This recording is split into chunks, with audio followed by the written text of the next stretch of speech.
Bonjour mes amis bien-aimés, je m'appelle Mopobo Kapita Pierre, pasteur responsable de l'église missionnaire de Christ, ici au Congo-Kinshasa. Ainsi, j'ai préféré aussi vous entretenir sur un verset qui me semble un peu beaucoup plus intéressant et à vous aussi. Nous allons lire dans Romains 14, 23.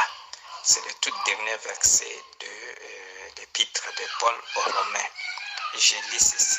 Mais celui qui a des doutes au sujet de ce qu'il mange est condamné parce qu'il n'agit pas par conviction. Tout ce qui n'est pas des produits d'une conviction est péché. Voilà. C'est un petit verset tout simplement que nous avons pris comme cela. Aujourd'hui dans le monde, il y a un peu beaucoup de problèmes par-ci par-là, des difficultés, des contestations dans des sociétés, la politique, dans des foyers, au service. Ainsi, le plus souvent, cela résulte d'une certaine source-là. Quand on ne s'entend pas bien, c'est le doute. Le doute, quand on doute de tout, on n'a pas plus de confiance en quelqu'un ou à ce qu'on nous fait, eh bien, ce sont les doutes qui régénèrent. Ces doutes-là peuvent aussi amener de graves conséquences. Ainsi, aujourd'hui, nous nous entretenons sur ce qui est des doutes. Qu'est-ce que doute? Alors, nous avons pris ce thème dans ce verset 23 du chapitre 14. Là où Paul dit, si vous doutez, vous n'avez pas de conviction dans tout ce que vous mangez, donc vous commettez un péché. Je vais résumer ceci. Si vous persistez dans les doutes, vous êtes condamné. Voilà ce que le thème veut dire.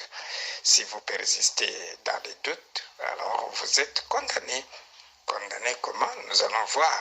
Et les doutes comment? Nous allons voir. Ici, l'apôtre Paul exhorte les Romains à ce qui concerne de manger et de boire. Il y a dit un petit conflit qui allait se naître, bien qui était déjà parmi eux les chrétiens qui étaient encore à Rome. Il faut savoir qu'il y a eu des chrétiens juifs et des chrétiens de nations, mais qui se réunissaient le plus souvent pour cette belle histoire de Jésus-Christ. Alors qu'il s'est avéré qu'il y ait un peu de mésentente par le fait qu'il fallait manger la viande. Il y a de ceux qui ne voulaient pas manger la viande selon la loi, et d'autres, en tant que chrétiens, ne trouvaient rien en cela, parce qu'ils étaient convaincus que Jésus-Christ les avait libérés de tout. Et c'est comme cela qu'ils prenaient par conviction, mais les autres refusaient. Ils allaient se renier entre eux pour dire, comme vous mangez la viande et que nous ne mangeons pas la viande, alors nous pouvons nous séparer. Vous voyez, c'est comme ça qu'ils ont jugé bon d'abord de demander à l'apôtre qui leur avait annoncé l'évangile pour pouvoir examiner et leur donner une piste. Là, il faut lire un peu en haut, là vous verrez tout ce que je suis en train de dire.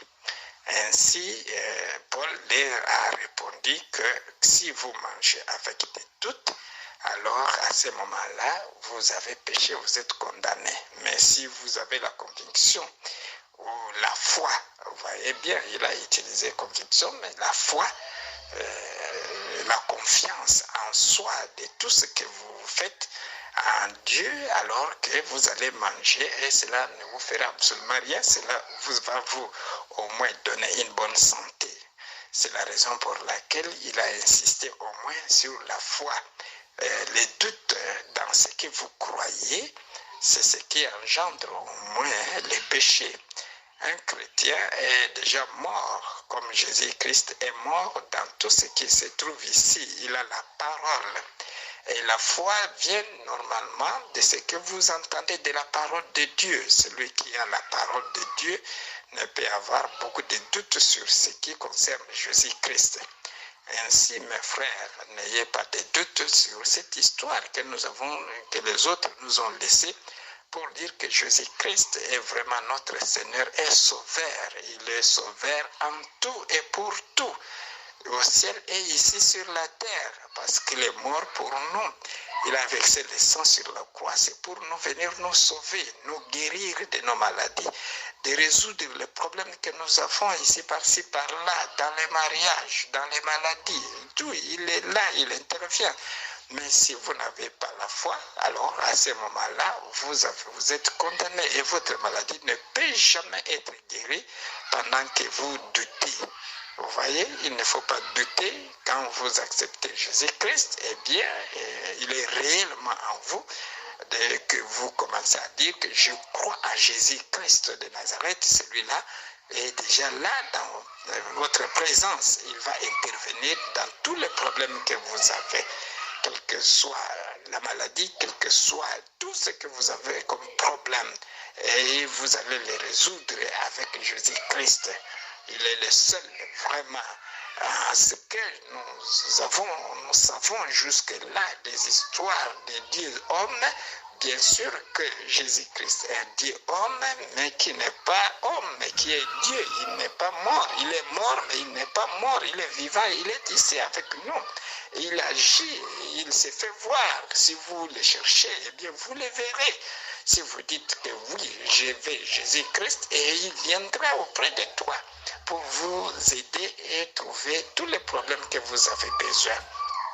Nous avons eu une sœur qui avait des cancers et que nous l'avons fait, au moins nous avons présenté Jésus-Christ qui est le seul et qu'elle a cru à ce moment-là et nous avons prié pour elle.